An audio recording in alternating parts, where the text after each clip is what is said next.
आज आपण एक खूप छान एक वनस्पतीचं दर्शन घेणार आहोत. आवडेल तुम्हाला सुद्धा. खूप छान वनस्पती आहे ती. हीच वनस्पती आहे बघा. या वनस्पतीला बहावा असं म्हणतात. पिवळी पिवळी फुलं असतात त्याची. ती पूर्ण बहरलाय. याला काही दिवसानंतर आता शेंगा लागतील.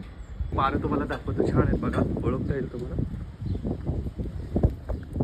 ही बघा अशी पानं असतात. ही झाडाचा पाला पाण्यामध्ये उकळायचं आणि आंघोळीसाठी तो पाला वापरायचा. आंघोळीसाठी याच्याने त्वचेचे आजार दूर होतात.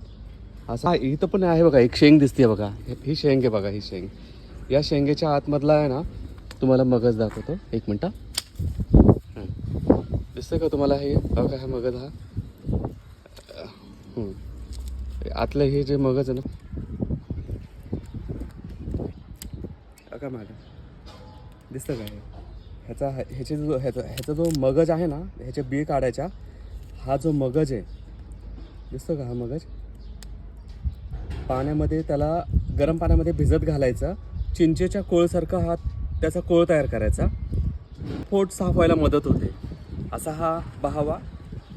ज्यांना त्वचेचे आजार असतात तर त्यांना मलशुद्धीचे म्हणजे पोट साफ न होण्याचा सुद्धा विकार असतो, तर त्यांनी रोज या भाव्याचा मगज एवढासा घ्यायचा.